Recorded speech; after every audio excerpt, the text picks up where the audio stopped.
उज्जैन नगरी की महिमा है कि यहाँ पर लोग शमशान में भी, मंदिर में आधी रात को भी माथा टेकने के लिए आते हैं। जहाँ पर मुर्दों को जलाया जाता है उस जगह पर माथा टेकते हैं लोग। ये उज्जैन में ही आपको देखने को मिलेगा। अक्सर लोग शमशान का नाम सुनते ही रात के वक्त वहां जाने से कतराते हैं।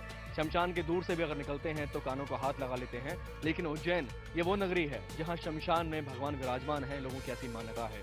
ये वो नगरी है जहां शमशान में लोग आधी रात में साधना के लिए आते हैं और अपने भगवान को, अपने ईष्ट को नमस्कार करने के लिए आते हैं। एक तरफ शिप्रा नदी है और एक तरफ है विक्रांत भैरव का स्थान। शिप्रा नदी के उस पार पुराना उज्जैन शहर बसा हुआ है और उस नदी के उस पार ही महाकालेश्वर है, उसी पार ही मंगलनाथ का मंदिर है और नदी के इस पार गढ़कालिका, इसी पार विक्रांत भैरव और इसी पार काल भैरव के मंदिर हैं। आज हम आपको ऐसे ले चलेंगे एक ऐसे मंदिर में, विक्रांत भैरव के उस मंदिर में जहां पर भैरव बाबा की वो मूर्ति विराजमान है जिसको लगता है सिगरेट का भोग।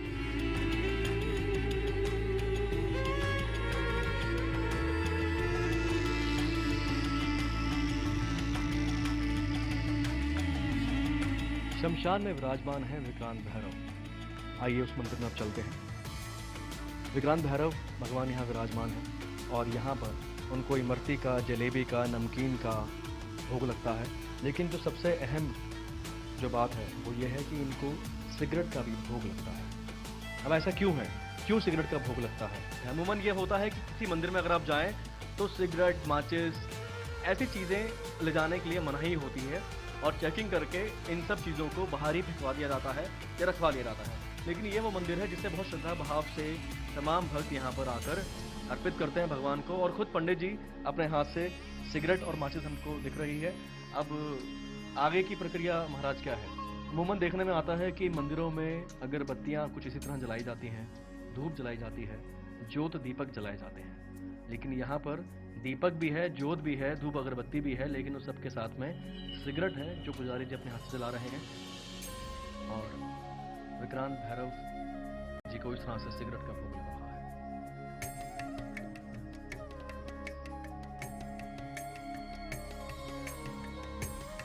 सिंहस्थ के मौके पर हमने तमाम साधु महात्माओं को चिलम फूकते देखा है।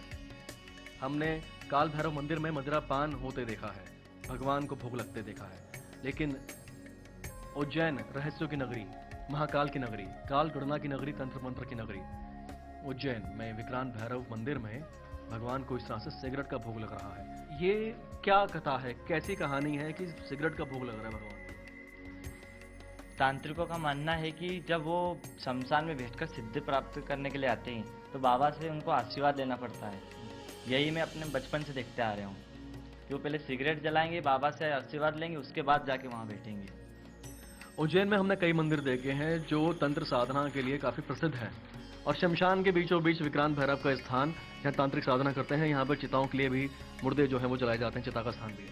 हाँ, और क्या है इसके आसपास की पूरी कहानी? विक्रांत भैरव मतलब एकांत में बैठे, यहाँ शमशान के राजा कहलाते हैं। यहाँ पास में ही शमशान है, यहाँ चिताएं जलती रहती है। तांत्रिक लोग 13-14 अमावस उस पर यहाँ पे उनका जमावड़ा लगा रहता है। आधी आधी रात को आते हैं वो, 12 के बाद यहीं पर सिद्धि प्राप्त करते हैं। कोई खास मौके होते हैं, रोज इस तरह से भक्त आते हैं? रोज आते हैं और खास दिन है इनका रविवार। रविवार के दिन तो बहुत भीड़ लगी रहती है। कहते हैं 5 रविवार जिनने कर लिए बाबा उनकी सब मनोकामना पूर्ण करते हैं। कब प्रकाश में आई मूर्ति? औरंगजेब की क्या कहानी है जुड़ी हुई? जब औरंगजेब ने यहाँ पर आया था आक्रमण के लिए तो सारी मूर्तियाँ देखी, सब मतलब खंडित कर दी उसने। लेकिन बाबा की मूर्ति जी जो यहाँ पे बाढ़ आती है पूरा गद भरी रहती है तो उसमें दबी हुई थी, तो उसे दिखी नहीं एक तरह से। वो तो बाबा का चमत्कार ही था जो आज बाबा के सामने। सिगरेट के साथ साथ अभी हम देख रहे हैं कि और कुछ चीज़ें जो हैं ये भगवान को यहाँ पर अर्पित की जाती हैं। क्या क्या और ख़ास चीज़ें? बाबा को नमकीन, जलेबी, इमरती, कुछ भी, दूध सब चलता है इनको। अच्छा, मदिरा भी चढ़ती है? मदिरा भी चढ़ती है। एक भक्त यहाँ पर हैं जो भगवान को सिगरेट पान करवा रहे हैं। प्रभु क्या नाम है आपका? करेगा। ये बड़ी अलग तरह का मंदिर हमने देखा है। मदिरा पान जहाँ होता है काल भैरव को वो हमने देखा है, लेकिन यहाँ सिगरेट पान हो रहा है। तो आप अक्सर आते हैं यहाँ पर? आप हमेशा यहीं आते हैं? हाँ। रोज आते हैं? हाँ, हमेशा। तो सिगरेट जो है वो पान करवाते हैं। ऐसा क्यों? सिगरेट पिलाता हूँ मैं और दर्शन करके निकलता हूँ। तो ये उज्जैन के वो मंदिर हैं, वो आस्था के केंद्र हैं जो सदियों से यहाँ पर हैं और इनके कुछ सबके अपनी अपनी अलग अलग मान्यताएं हैं, अपनी अलग अलग जुड़ी हुई आस्था है, विश्वास है और ये आस्था विश्वास सदियों से इसी तरह चली आ रही है।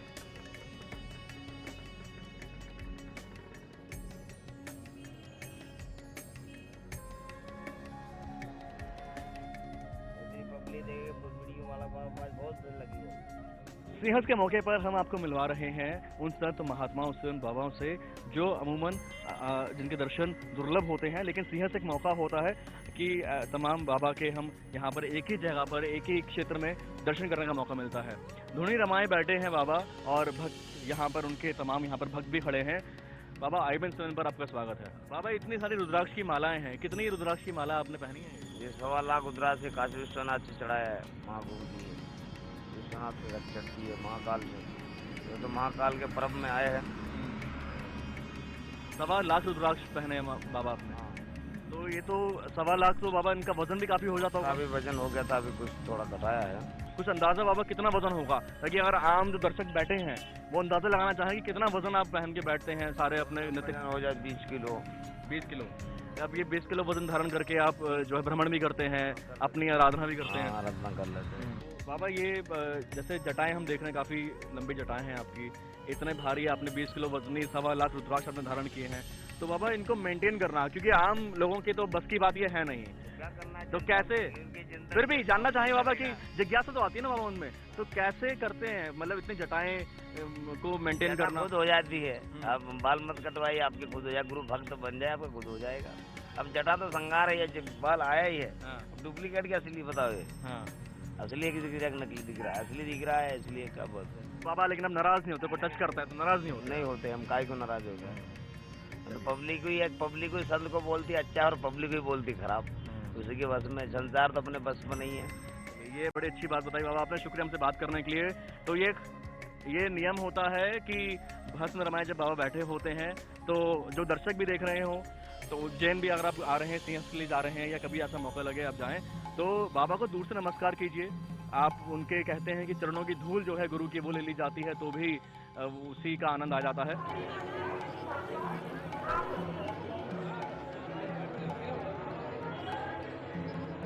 सिंहस्थ चल रहा है, लेकिन सिंहस्थ के समय एक योग बन रहा है जिसे कहा जा रहा है चांडाल योग। सुनने से ही लगता है किसी अनहोनी को सूचित करता है। इस पर ही बातचीत करने के लिए ज्योतिषविद हमारे साथ में हैं आनंद शंकर व्यास जी। गुरुजी ये बताइए कि चांडाल योग की चर्चा हम सुन रहे हैं कई जगह, शाही स्नान सिंहस्थ के मौके पर, क्या है ये? देखिए, वस्तु स्थिति ये है कि ये गुरु चांडाल योग का मतलब ये है कि गुरु ग्रह के साथ राहु का योग हो गया। गुरु जो देव ग्रह है, राहु असुर ग्रह है, तो ये देवासुर संग्राम का, वैसे तो सिंहस्थ पर्व ही देवासुर संग्राम का सूचक है, तो और उसी समय ऐसे ग्रह योग आना वो खासतौर से अनेक प्रकार के संकट का सूचक होता है। तो वो भी नहीं, केवल उससे ज़्यादा भी खराब असर करने वाले मंगल और शनि दोनों ये भी साथ है। तो ये वास्तव में साथ तो हो गए फरवरी 29 से, और उसके कुछ ही दिन बाद से गुरु और राहु साथ हो गए। ये लगभग गुरु राहु जुलाई तक चलेंगे और शनि मंगल लगभग 11 सितंबर तक चलेंगे। तो इन ग्रहयोगों का प्रभाव सारे विश्व पर खराब, केवल हमारे हिंदुस्तान या उज्जैन से लेकर नहीं है, समस्त विश्व में इस प्रकार से बड़ी उथल पुथल की घटना, बड़े यानी एक तरह से भूकंप बार बार आना और इसके अलावा तूफान आना। चांडाल योग की बात चल रही है, कोई तंत्र साधना कर रहा है, कोई कर्मकांड कर रहा है, आप भी जो हम देखते हैं यहाँ पर पंडित बैठे होते हैं, मंत्रोच्चारण चल रहा होता है। चांडाल योग की शांति के लिए हो रहा है, सिंहस्थ के सफलता के लिए हो रहा है? ये वास्तव में प्रतिकूल ग्रह स्थिति से रक्षा के लिए, तो वो केवल हमारा उज्जैन से संबंधी, हम चाहते हैं सारे विश्व में कल्याण हो, प्राणी मात्र की रक्षा हो, हमारे यहाँ असुरक्षा से जो भय है वो दूर हो, सुरक्षा लोगों की रहे, इस सब कामना से अनेक प्रकार के पूजा पाठ हम कर रहे हैं। अभी फिर से एक कल से शुरू हुआ है, लगभग 35 पंडित रोज बैठे हुए हैं, रोज अनुष्ठान कर रहे हैं विधि विधान से। पालिक जी भी कर रहे हैं, उन्होंने भी मेरे पास एक बार आकर बैठे 2-3 घंटे सारी चर्चा की, मैंने उनको सारा बताया। स्मशान जाकर के भी उन्होंने साधना की, और दूसरे अभी भी कोई एक महिला तांत्रिक है, वो भी कुछ इसी तरह का प्रयोग कर रही हैं। और इसके अलावा हमारे साधु समाज के लोगों ने भी अपना कुछ क्षिप्रा की पूजन वगैरह करके प्रार्थना की है। तो ये सब, लेकिन हमने तो जो 6.5 महीने में किया उसमें ये उज्जैन के नगर के समस्त देवताओं की पूजन की। शुक्रिया हमसे बात करने के लिए। तो शाही स्नान के लिए साधु समाज यहाँ उज्जैन क्षिप्रा नदी के किनारे पर पहुंच चुका है, लेकिन साथ ही चांडाल योग जो बन रहा है, इस योग से रक्षा के लिए भी तमाम अनुष्ठान चल रहे हैं। कोई तंत्र साधना कर रहा है, कोई शमशान में साधना कर रहा है, कोई कर्मकांड कर रहा है, और कुछ इसी तरह से सिंहस्थ को लेकर तैयारियों का एक रंग ये भी है।